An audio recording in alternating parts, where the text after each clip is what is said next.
Fail করেছো, খুব খারাপ লাগছে, ভাবছো সব শেষ।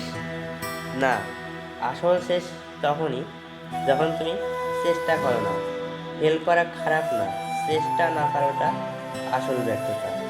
ফেল করলে মানুষ আসে, কিন্তু চেষ্টা না করলে নিজেকে ঘৃণা করে।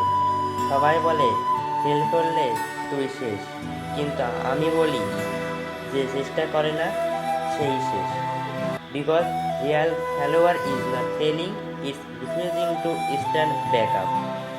তুমি যদি বারবার উঠো তাহলে তুমি শেষ না, তুমি যুদ্ধ করতেছো। ফেল মানে হেরে যাওয়া নয়, ফেল মানে শেখার সুযোগ, ফেল মানে আবার জেগে ওঠা, ফেল মানে বাকি সবার থেকে আলাদা চিন্তা করা। আমি বলি যদি ফেল করো তো সমস্যা নেই, যদি চেষ্টা ছেড়ে দাও তখনই সমস্যা।